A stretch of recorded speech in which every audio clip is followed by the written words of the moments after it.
Story market کے معزز ناظرین السلام علیکم۔ آپ نے ملا نصر الدین کا نام تو سنا ہوگا۔ یہ شخص ترکی کا ایک مسخرہ تھا۔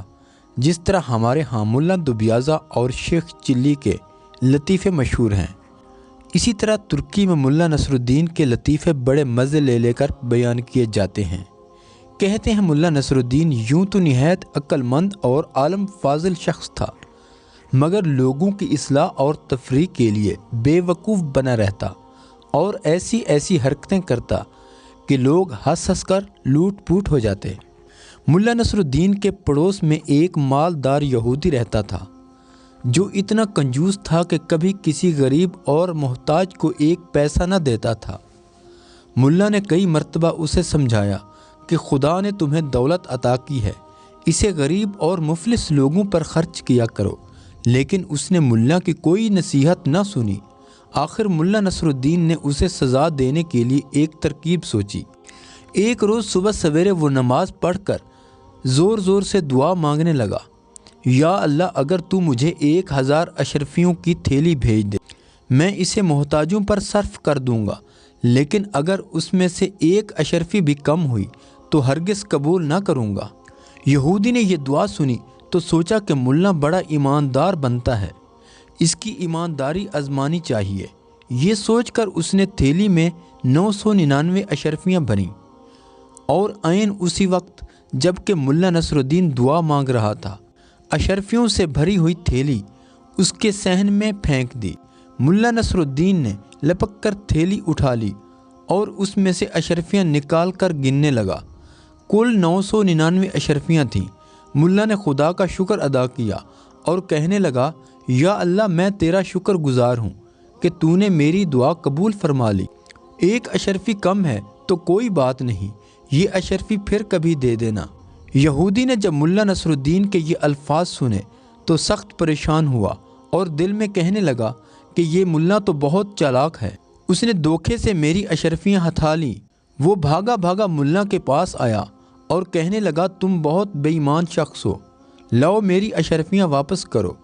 تم نے تو کہا تھا کہ 1000 میں سے 1 اشرفی بھی کم ہوئی تو واپس کر دوں گا، لیکن اب تم 999 اشرفیاں قبول کرنے پر تیار ہو۔ ملا نصر الدین غصے سے کہنے لگا، تم کون ہوتے ہو مجھ سے اشرفیاں مانگنے والے؟ یہ تو میرے خدا نے مجھے بھیجی ہیں، جاؤ اپنا کام کرو۔ یہودی سیدھا قاضی کی عدالت میں گیا اور ملا کے خلاف مقدمہ دائر کرا دیا۔ قاضی صاحب نے یہودی کو حکم دیا کہ ملا نصر الدین کو بلا لو، ہم ابھی فیصلہ کر دیں گے۔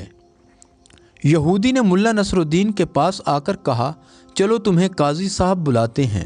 ملا نے جواب دیا، تم دیکھ رہے ہو کہ میرا لباس پھٹا پرانا ہے، میں اس شرط پر جانے کے لیے تیار ہوں کہ تم مجھے اچھے کپڑے لا کر دو۔ یہودی نے یہ شرط بھی منظور کر لی اور صاف ستھرے کپڑے ملا کو لا کر دے دیے۔ ملا نصر الدین یہ بیش قیمتی لباس پہن چکا تھا۔ کہنے لگا، میاں یہودی، کیا اتنا قیمتی لباس پہن کر پیدل ہی قاضی کی عدالت میں جاؤں گا؟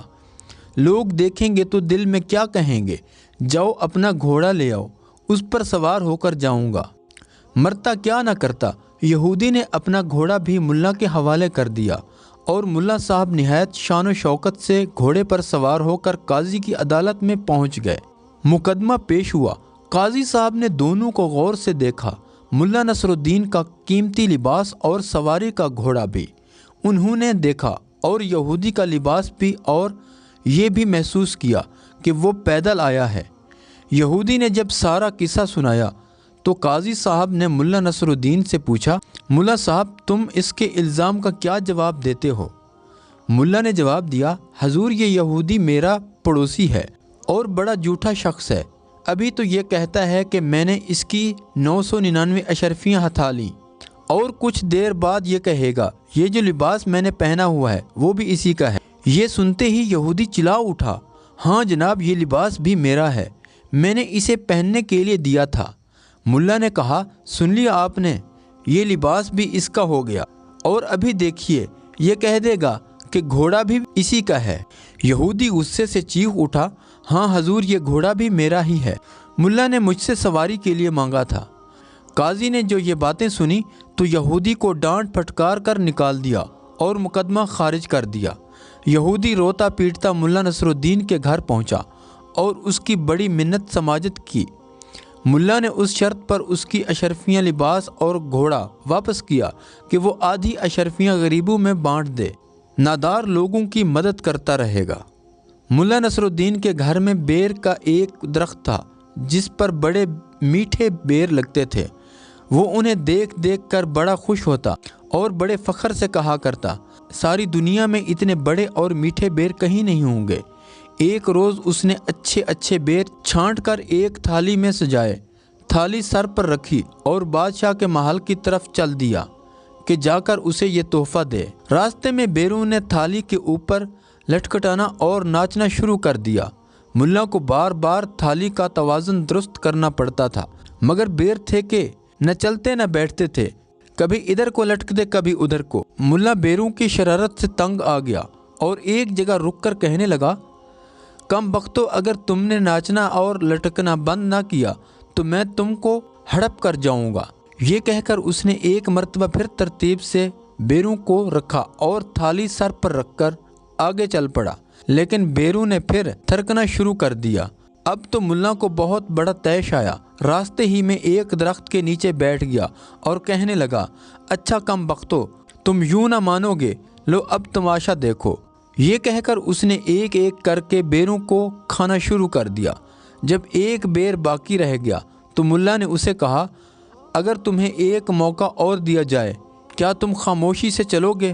بیچارہ بیر اپنے ساتھیوں کا حشر دیکھ چکا تھا، اس لیے وہ چپ چاپ تھالی میں پڑا رہا اور ملا نصر الدین اسے لے کر بادشاہ کے دربار میں پہنچ گیا۔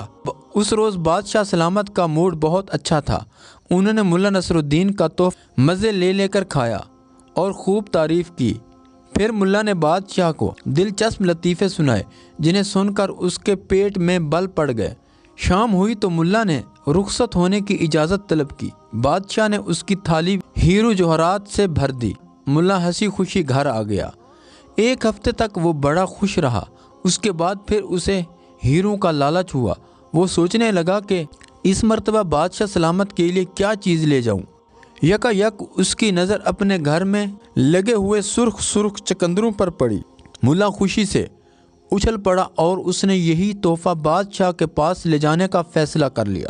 اس نے جلدی جلدی ڈھیر سارے چکندر توڑ کر اپنی تھالی میں سجائے، تھالی کو سر پر رکھا اور بادشاہ کے محل کی طرف چل پڑا۔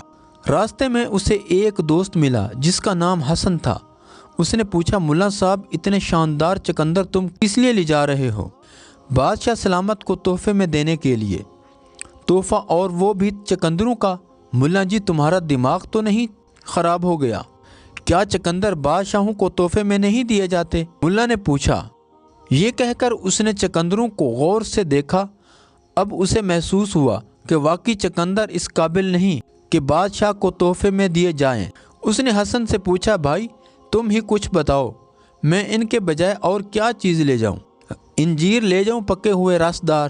ارے وہ یہ تو تم نے خوب بتایا۔ ملا نے کہا، غضب خدا کا، مجھے پہلے کیوں خیال نہ آیا کہ بادشاہ کے پاس انجیر لے جانے چاہیے۔ وہ الٹے پاؤں بازار کی جانب چلا اور ایک دکاندار سے چکندروں کے عوض پکے پکائے رس دار انجیر لے لیے۔ اب سنو، اس روز بادشاہ سلامت کا مزاج بہت گرم تھا۔ درباری امیر اور وزیر سب سہمے ہوئے تھے۔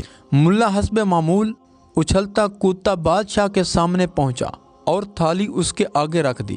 کیا ہے اس میں؟ بادشاہ نے گرج کر پوچھا۔ حضور، انجیر ہیں، آپ کے لیے لایا ہوں، ذرا چکھ کر تو دیکھیں۔ بادشاہ کے غصے کا پارا اور گرم ہو گیا۔ اس نے کڑک کر سپاہیوں کو آواز دی اور انہیں حکم دیا، یہ سب انجیر ملا کے پھینک پھینک کر مارو۔ تو سر پر پاؤں رکھ کر بھاگا، لیکن سپاہیوں نے اسے پکڑ لیا اور انجیر مار مار کر اس کا منہ سجا دیا۔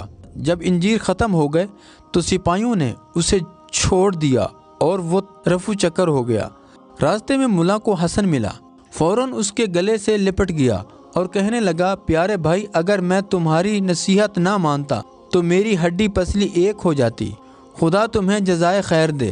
حسن نے ملا کی یہ حالت دیکھی تو اسے سخت تعجب ہوا اور کہنے لگا، آخر کچھ بتاؤ تو صحیح،